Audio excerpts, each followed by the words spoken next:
right, we'll call this meeting of the Brown County Commission to order. Would you lead us in the pledge, Commissioner Feldheim?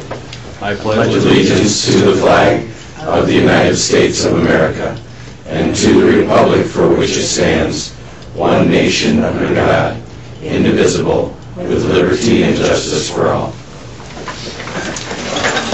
This morning we are joined by our friends from the city. We've got a joint meeting for a couple ordinances, second reading, possible adoption. Why don't you go ahead if you don't mind? Actually, sorry. Go ahead. Carl, you need a roll call first. Councilmember Bunceness. Campbell. Here. Johnson. Here. Olson. Here. Remley. Here. Ronayne. Rux. Slade Hansen. Here. Mayor Leeson. Here. Brett. Ordinance 160801. There aren't any changes from last month. This is for the Jones Family Trust, where they're trying to bring the properties in compliance with the lot size in order to convey the property. Move. Second. Motion Campbell, second by Johnson. Questions, comments? Carl? Councilmember Campbell. Aye. Johnson. Aye. Olson. Aye. Remley. Aye. Slade Hansen. Aye. Mayor Leeson. Aye. And the next one? Okay. 160803. This is for the South Dakota Game Fish and Parks Regional Office out on East Highway 12. They're rezoning it to bring it in compliance with the use as a state property. Approval. Second. Motion Johnson, second Slade Hansen. Questions? Carl? Councilmember Campbell. Aye. Johnson. Aye. Olson. Aye. Remley. Aye. Slade Hansen. Aye. Mayor Leeson. Aye. All right, and on our side, it's number 458, second reading, possible adoption. Anyone have questions on that one? I'll move it. Moved by Hanson, seconded by Fishback. All in favor, say aye. Aye. Opposed, nay. Motion carries. And the second one was the 459. Any questions on that one? Move approval. Moved by Sutton, seconded by Feldheim. All in favor, say aye. Aye. Opposed, nay. Motion carries. Appreciate you guys coming. Need a motion for the city to adjourn? Move. Second. Motion Remley, second Campbell. All in favor? Aye. We're adjourned. Have a good day. Have a good one. ladies and gentlemen. Have a good one. Morning. Mr. Gunter, get back to you. We just left the notice out there. Just a couple minutes before our next item. Do you want to go ahead and do minutes or something, Kathy? Yeah, It's like a we have minutes from the August 23rd joint meeting and general meeting. Did everybody receive those minutes in their email? Yes. Get a chance to look them over? Either one's fine. I'm not getting any Brown County. I'll move them. Right. Moved by Sutton, seconded by Fishback. Questions on the minutes? Seeing none, all in favor say aye. Aye. Opposed, nay. Motion carries. You're not getting any of that? No. Gonna have Paul check and see why you're. Yeah, he Looking did. into it. He did. Someone, yeah. Mary said she had an issue yesterday too. Yeah. So Yeah, Mary and I have the same issues, I think. We have the claims and then Sabotage? last week's payroll. Okay. Questions on claims or payroll? Move them. Moved by Fishback. Second. Seconded by Hanson. All in favor say aye. Aye. Opposed, nay. Motion carries. The 2017 option to renew Brown County Speedway Bullet Sports. Let's wait on that one. It's going to take a little more time, I think. Okay.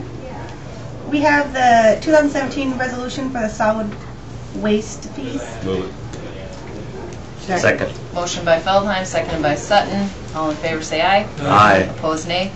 Motion Yeah. carries. We also have the resolution for the solid waste tipping fee schedule. Move.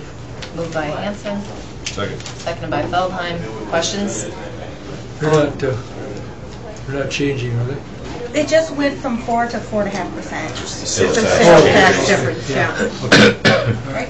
All in favor say aye. Aye. Opposed, nay. Motion carries. Do you want to wait on the managed prep services or motion that now? Did everybody get a chance to just look at that? They upped it by 3% on our contract. And we're they're still allowed in to contract through next March, I believe. Yeah. I'll move it. Move by Sutton, Second. seconded by Hanson. All in favor say aye. Aye. Opposed, nay. Motion carries.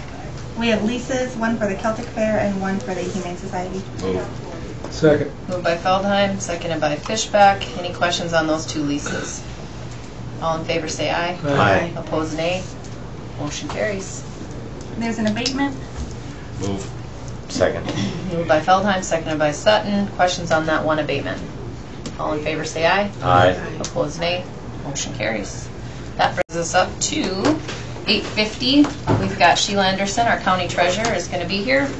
Sheila is going to talk about the 2016 Brown County Fair Report for the ordinance. How's it going, Sheila? Good morning.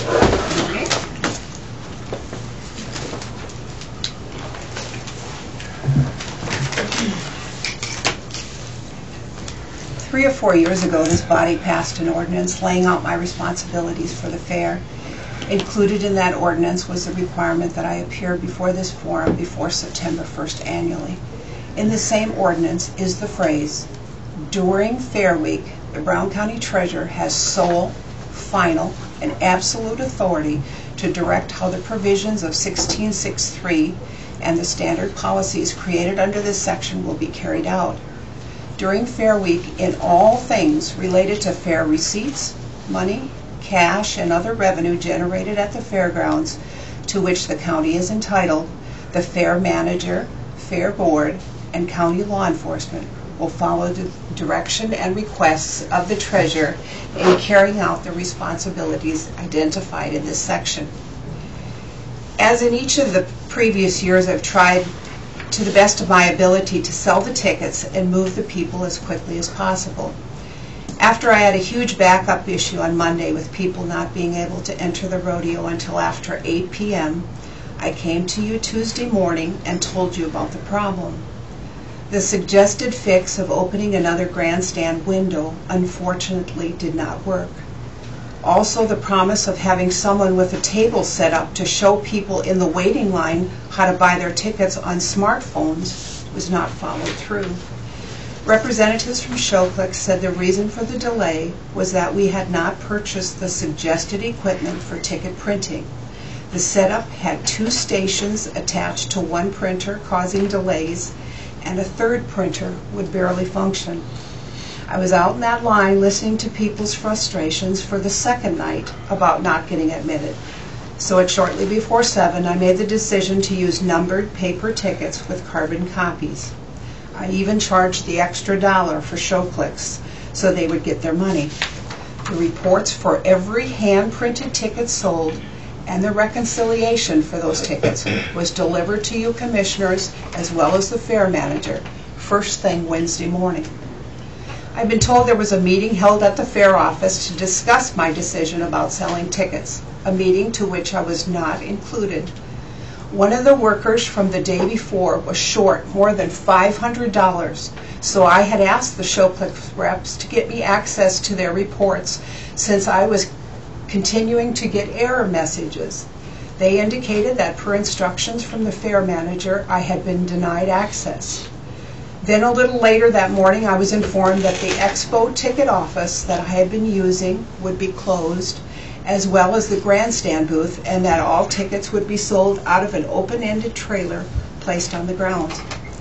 Luckily, the weather wasn't overly warm. However, the weather did present some challenges for the trailer. The wind blew papers and money. The rain caused the cords to trip the breaker and lose reports. There were cold temps and mosquitoes for the girls to deal with. Additionally, the trailer was not set up for a good flow of traffic. There was not sufficient room for people to pass through when others were at ticket stations. The congestion of people and noise of the other workers and ticket buyers was amplified inside a metal trailer, making it difficult for clerks to concentrate on their transactions. There was not good security for the clerks' drawers. Although I asked repeatedly to have signs placed on the old grandstand booth directing people where to buy tickets, none was provided. As it happened, the trailer sat at an angle from the old booth, and even though there was a sign on that side of the new trailer, with the end doors open, the sign wasn't really visible from the grandstand booth. Consequently, Keith and I had to be up at the booth at all times directing buyers who didn't understand where they were supposed to go. When the new trailer was brought up, it was set up with 6 computer stations. I told the commissioners and officials that were out there that I did not have workers for 6 stations since I was only set up for the limited spots at the grandstand for 2 workers. You told me it was no problem finding additional workers for those stations. However, no additional worker was made available to me as promised. The fair manager did sell some credit card transactions, And because of an illness for one clerk, I also took 2 shifts as well. One of the Fair Board members came to the trailer on Thursday evening and asked me why, since they'd given me this trailer, I wasn't getting people into the concert. Why do I have lines backed up? It doesn't help me one bit to have 6 workstations when I don't have the additional help to man those stations. I'm a little taken aback at some of the statements I'm hearing about how pleased we are with the ticketing system. As of this date in August, when we're preparing this report, we still have no breakdown from the fair office as to the rodeo tickets, carnival tickets, etc. that were sold. Not even a report from the first day onward. The only clear, concise report we have that matches their monies is from the auditor's office. We have all kinds of laws and rules that the public has to follow in county government. They have to pay interest when they don't pay their taxes on time, and yet we ourselves don't obey the rules governing report sales tax for June or July to the state, and as of tomorrow, it's August. When Russ Olson, head of the state audit team, met with the county commissioners in August, he stressed that it's the fair office that needs to provide the county treasurer with a listing of ticket sales by type because it's important to the reconciliation process.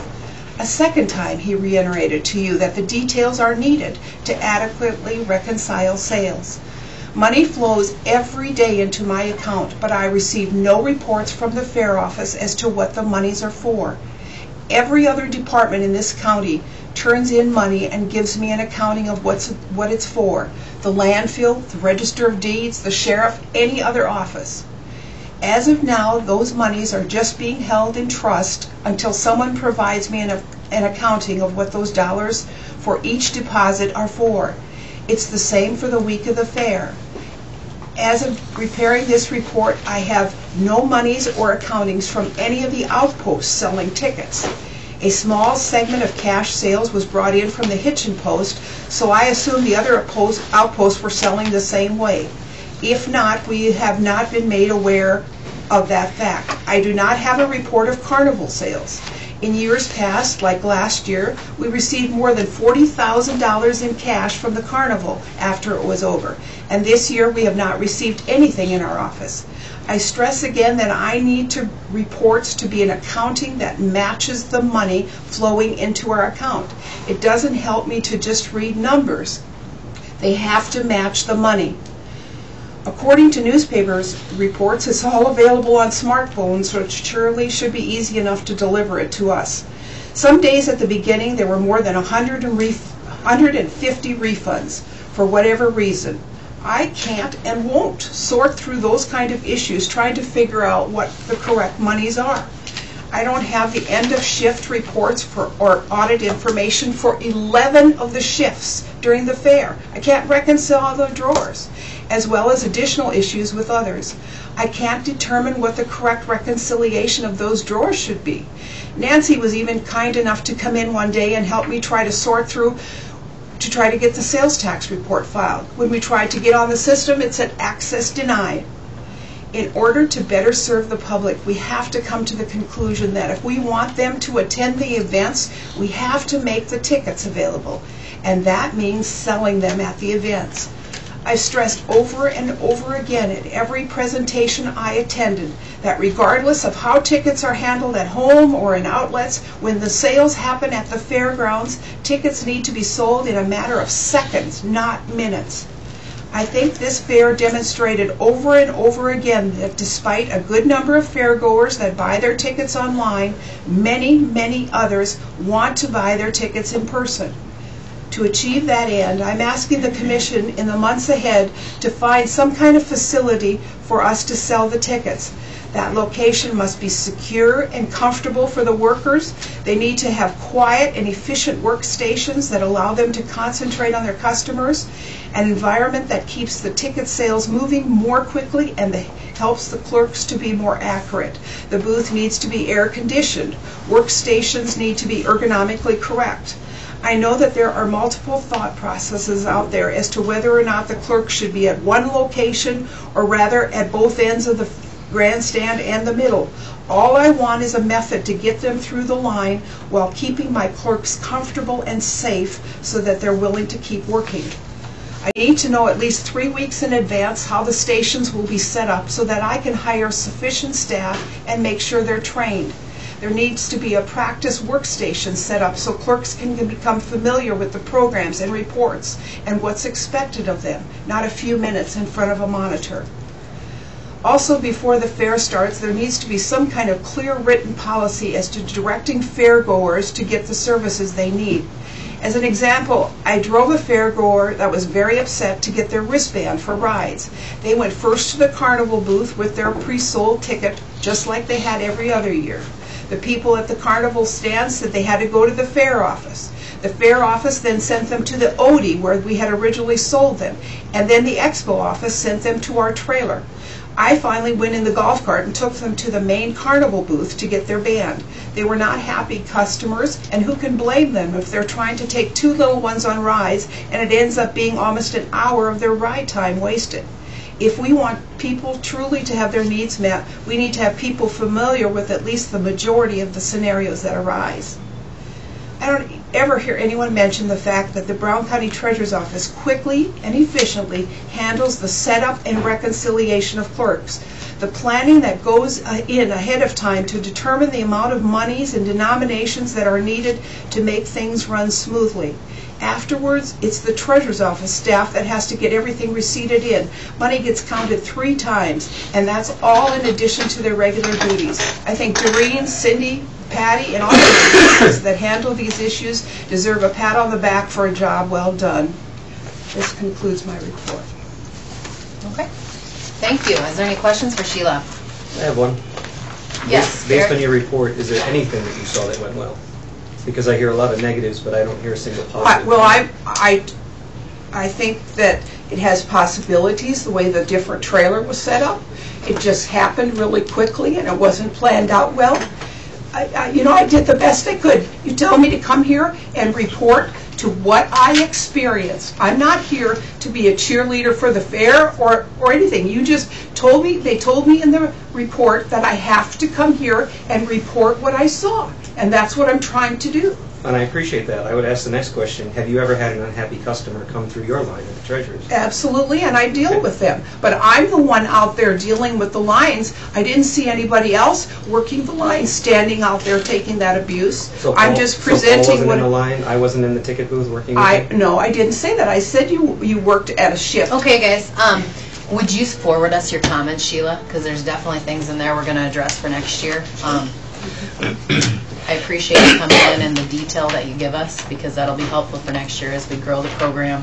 Whether it be this program or another program, we will be having meetings and making sure that we get on top of that. So thank you so much. Derek, we've got you for a report. Okay. Actually, you're 2 minutes early, so did you have other stuff for us, Kathy? Yeah, I do a few more items. We have the HR report. Move it. Moved by Sutton. Second. Seconded by Hanson. Any questions on that HR report? And you guys all saw the latest version, right? Okay. All in favor say aye. Aye. Opposed, nay. Motion carries. And there's a few last-minute fair contracts. Move. Second. And they're for this fair, not next, right? Yeah. Moved by Feldheim, seconded by Sutton. Any questions? All in favor say aye. Aye. Opposed, nay. Motion carries. The only other thing that I have is the Speedway. Okay, do you want to talk about that a little bit? We had talked about last week renewing the second year of the 4 years. Did you have any comments, or did everybody get the chance to look through the race contract? Yeah. Derek, did you have any comments on that, or? Todd and I were not able to connect, as Doug is aware from helping out at the fair. It was a pretty crazy week trying to put everything together. My only challenge is with the special events portion of it. I think Todd's done a great job on the race promotion part of it. I don't have an issue with the Outlaws or the Wissota or anything like that. It's mainly just more the monster trucks and some special event stuff that did impact. So maybe just have a deeper discussion about the special events portion.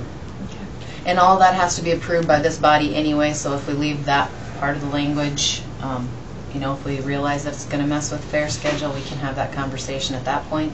Okay. Did you want to address some of your... Oh, Larry? I just want to say, I don't know, I don't think there's a rush to get this done. I mean, it originally signed in October, and so you've got 6 weeks yet before that anniversary date to kind of hash through some of the issues and make sure everybody's comfortable with what you're going to do. I don't know why it has to go today. So. Okay. you guys like to put this off a few weeks? Have you talked to Todd, Derek? Is he pretty cordial to work with as far as special events like that with you? You know, we haven't had that conversation. The initial conversation we had when we started talking about the event was that we were looking to do the monster trucks on Sunday. They were also looking to do it. I thought we had a compromise with using the ticketing system, but then somehow that compromise dissolved. So, I mean, he seems to be cordial in other areas that I've worked with him on, so I can't comment one way or the other, but he seems like he's at least reasonable to have a conversation with, so. Okay.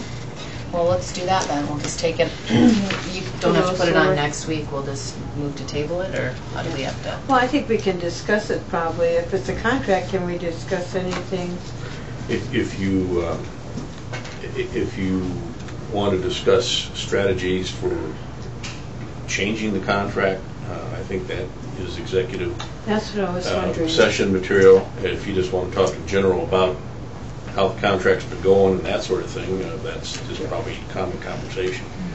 I know one of the concerns that Todd had, whether there was an issue. I mean, he kind of wants and needs to know if he's going to get the contract renewed for next year, because he's got a lot of things that he needs to start putting in play now. You know, I just want him to know, and everyone else to know. I've heard no complaints about the racing program, the way the track has been running. There may be issues, but I haven't heard any personally. So I think he's done a good job of running the track and running the program. I think there's just a couple things in the agreement that we may want to discuss with him, not only for our protection, but his also. So. Okay. Any other questions or comments? So I haven't heard anything bad either, so as far as I'm concerned, I'm willing to renew that, maybe with some minor changes. Can you make a note to remind us first meeting in October to bring this up again? And Well, this Todd needs to know before then. Do we need for to wait that scheduling. long? officially. Yeah, I don't think we necessarily need to wait that long, but he just needs to know, because he's got a lot of things that need to happen, you know, between now and when the schedule is set in January, which So- I know is a long time, but it isn't really. So what's to prevent us from putting together and having a discussion later in exec on things if possible? Yeah, I think we can go into Can we executive do that session. today? Yeah. I'm Okay. thinking that, at least it'll hurry it along Right. and he can get his scheduling set up. Right. Okay. And We'll do work that with here. you on it. Give us a chance to maybe visit with him and negotiate and see if Yeah. he's willing to make some minor changes also. Yeah. All right. Well, we'll do that after the end of the regular agenda then. That brings us to 9:05. Derek Ritchie, Fair Manager. Recap of the 2016 Brown County Fair. Good morning. Hi, everybody. How are you doing? Good. First thing that I'll pass along to everybody is this is going to be a report that was pulled directly out of the system. Those ticket sales. It's one packet for everybody, Dwayne, I'm sorry. The whole Yellow packet. packet. The whole packet, sorry about that. Did you get a packet? It's 2 pages, right? Yeah, just 2 pages. Yep. 2 pages? Yep, it's a short one this time. I handed Oh. you We 2 need one packets. more here. Or 2 or 3 over there. packets. Okay. It should just be 2 pages. Wait a minute here. Tell you a little. Who needs one? Gary? Doug? How many did you have? There's 3 handouts, but No, I mean, how many? I got it. how many copies? There should be 7. Should be one for everybody and then one for Larry. And then I've got an original here. This is direct support documentation directly out of the system. This shows sales in real time, and I'll kind of point you out to the first column. Third column says date and time. This is when each individual ticket was sold, what type of ticket was sold, how it was paid for, and where it was paid for. You'll see 7 o'clock, or 7:08, 7:08, 7:07, 7:07, 7:07, 7:06, and direct refutment to the sales process taking minutes. It literally, if you look at that, took about 60 seconds between transactions. The other comment that I would make is that historically, when they sell out of the grandstands, the treasurer's office has only 2 computers. This time they had 3. So they actually had 1 more body selling tickets in direct refute to the information that was provided. Historically, what they've done is 2 people selling off of 1 computer and then a person at a printer literally separating the price, separating the tickets out. Each individual computer had their own printer. I was in there selling personally. There were some people that refused to accept credit card payments, despite the fact that we currently take credit card payments within the county system, so they should have been familiar with the system, being that we use the U.S. Bank credit card processing system that was requested by the Treasurer's Office. Were there some legitimate areas for improvement? Absolutely.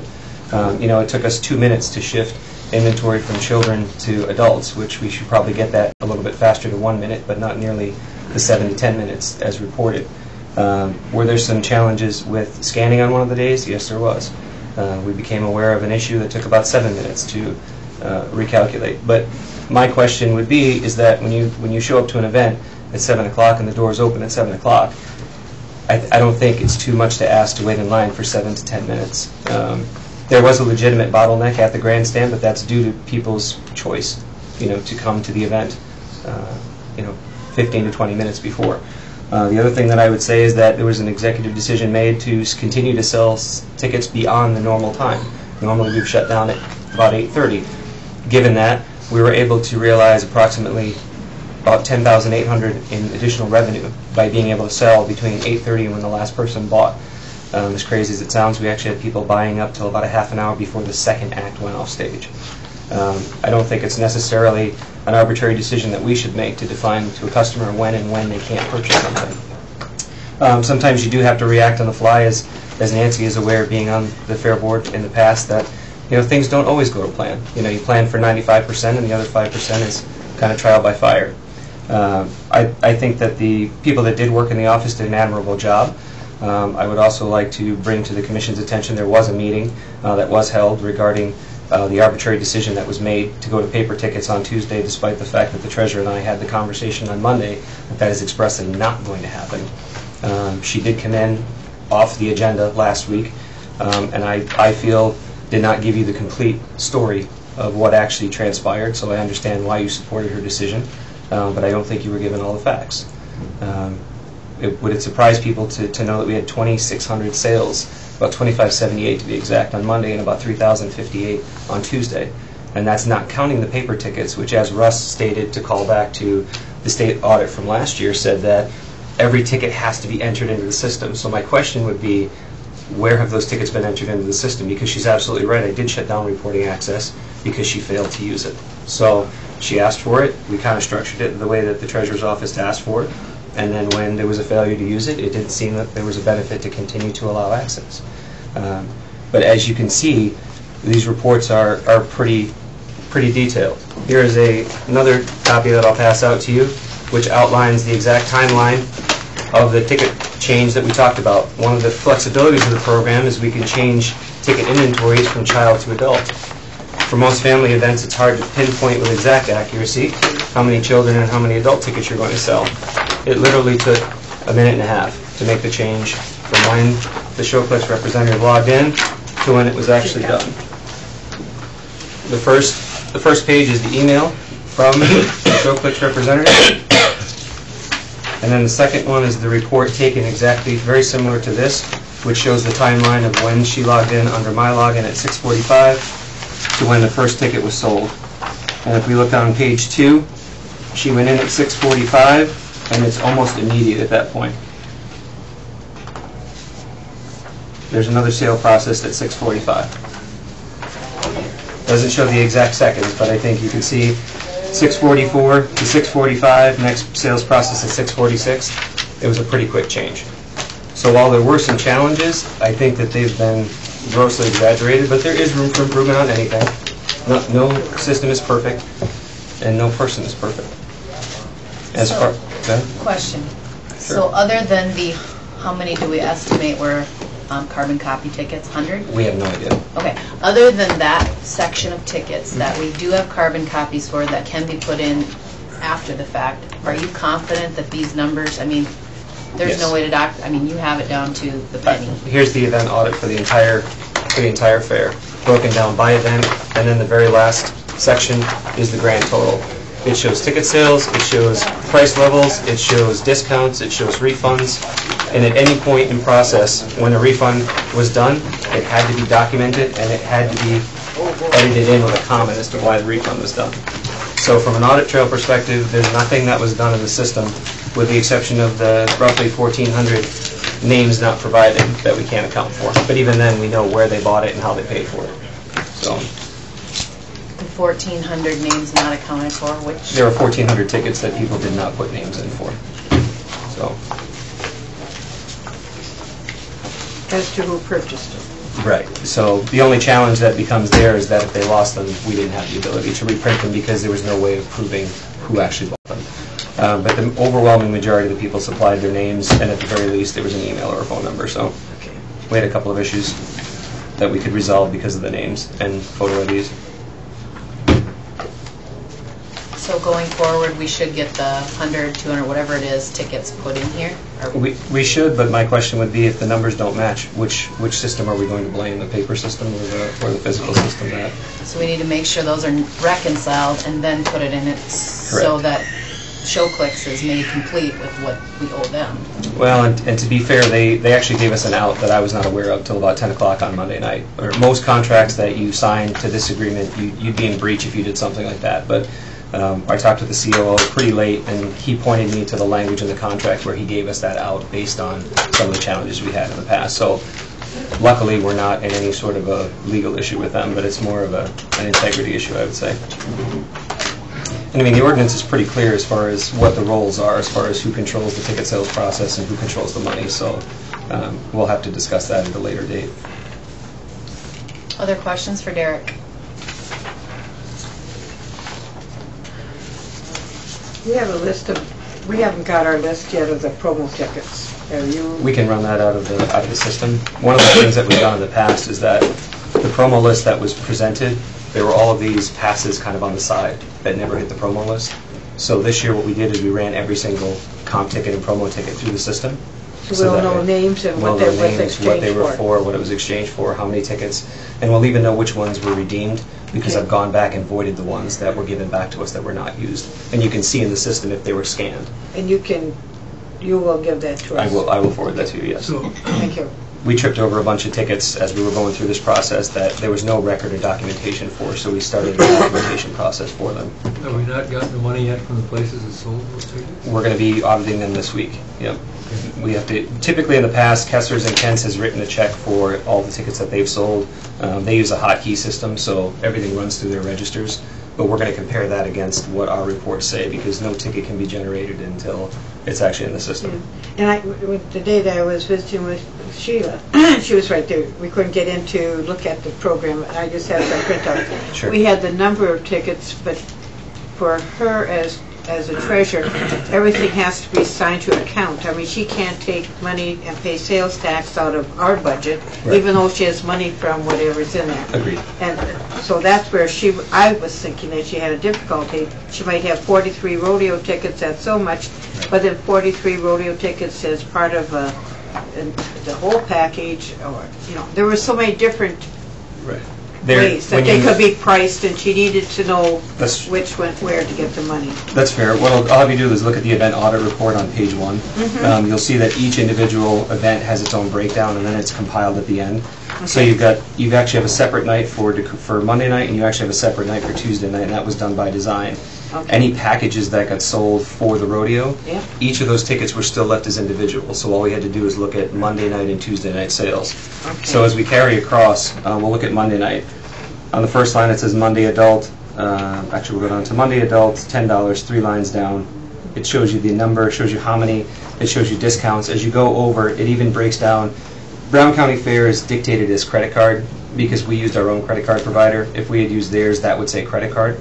So you have Brown County Fair as the credit card sales, cash sales, and check sales. As you carry it across, live tickets are the number of tickets that were physically printed out of the system. Sales is the total sale amount. Discounts would be, we ran the promo. If you bought the package ticket, you got it for $6 instead of $12. So that number there is the discounts that were given. And then you have the total refunds. This was if we had any challenges that needed to be refunded. So then as you follow it all the way down, on the very bottom it says grand total, 22, I apologize, my age is catching up with me, 22,801.35. I need my little Michael, yeah. So that's the total number. In conversations with Department of Revenue and even people in Pier, they don't necessarily need to know the level of detail for the tickets. They need to know the gross receipts. And in talking with state audit, in talking with state audit, the only reason they needed to know the physical tickets was because we included the rodeo at that point. So separating it out, we had to define a dollar value of $2. So that's why those tickets became more important, because we had a physical ticket stock. With this type of a program, no ticket can be generated until a sale is processed. So that's kind of the internal audit control. So we know everything that was done. So the only thing that comes down to it is, does the money match? We did 2 internal audits. The first day of sales in the auditor's office, and it balanced to the penny. We did a random audit on the credit card system on or about July, I think it was 17th, when there was a question there. It audited down to the penny. So we know the numbers match in the system. So they had the ability to run the end-of-day reports during training. Every single person was told, when you go in, that is your control as a clerk.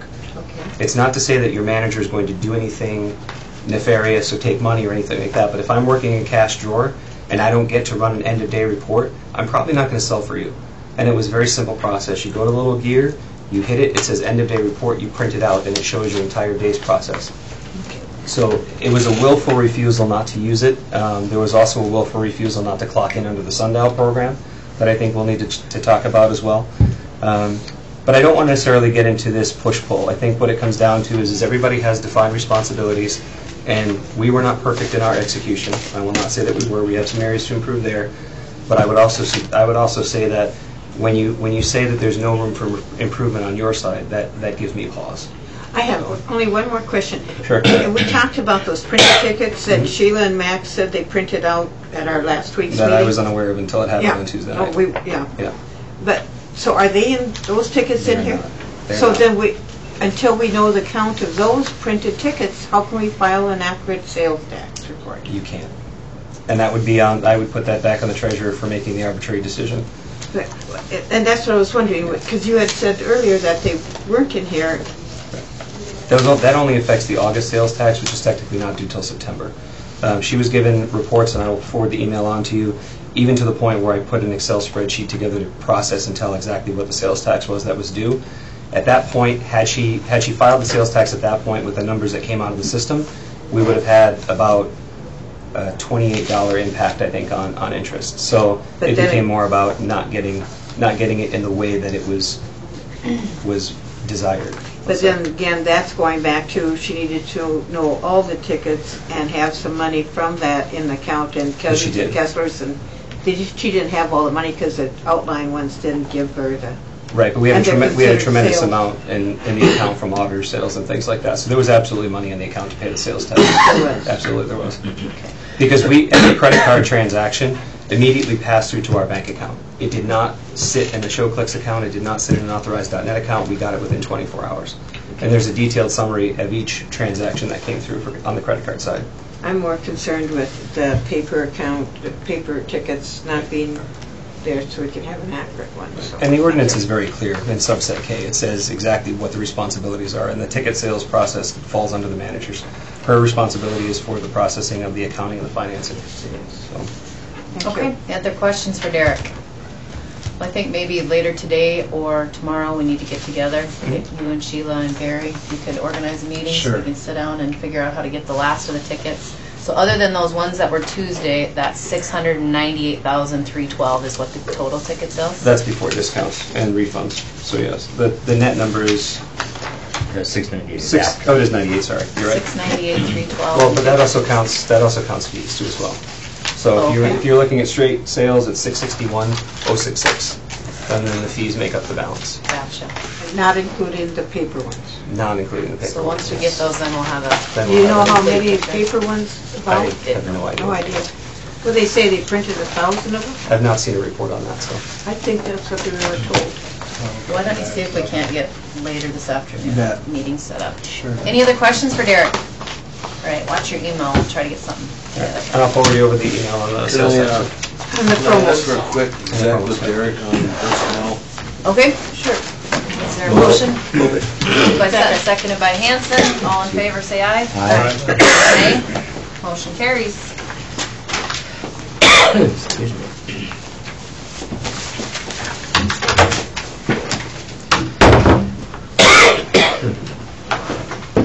I just want to go. We're not off.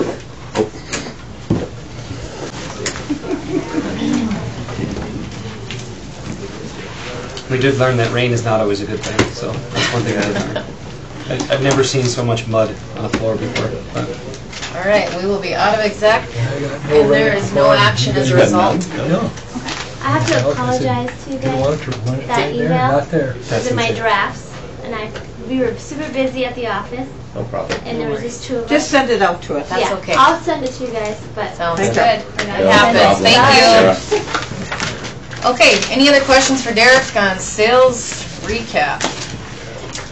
All in all, was it comparable to last year, down a little bit? You know, weather was a little bit more of an issue this year than last year. Preliminary numbers are, we're waiting on the exact gate counts for the last 2 days from the committee member who had it, but realistically, attendance-wise, we're down about 5%.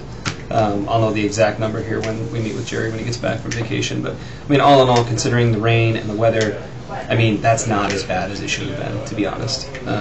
Even in the grandstands, we did better than we should have done. I mean, at any given point, we had anywhere from 3,000 to 4,000 people in the rain, whether it was Montgomery Gentry or for what was it, Jake Owen? I couldn't think of the guy. It's been such a traumatic week.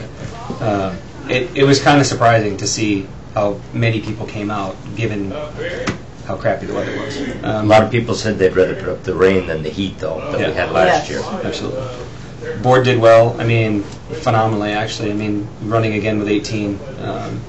I think that they deserve a ton of respect and admiration. I mean, even being out, one of the opportunities for us is we got a lot of additional great volunteers before the fair this year, which was a combination of people reaching out to different organizations. But I think our area to improve is maybe going after some volunteers to come in after that.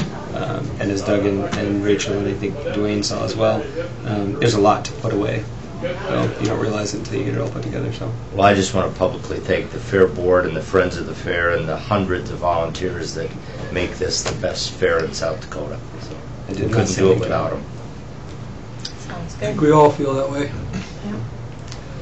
Well, thank you very much. Thank you. Appreciate you Becky. coming in. Appreciate your time. That brings us to the end of our regular agenda. We had went through most of your items. Did I miss something? Anything? Okay. Did anything come up while we're in? Okay. Gary, did you have anything for us? I think we're good to go. Anything from the commissioners? Anything from the folks in attendance today? All right. Now I'll entertain a motion to adjourn. Move. Second. Moved by Feldheim, seconded by Sutton. All in favor say aye. Aye. Opposed nay. Motion carries. We'll be adjourned.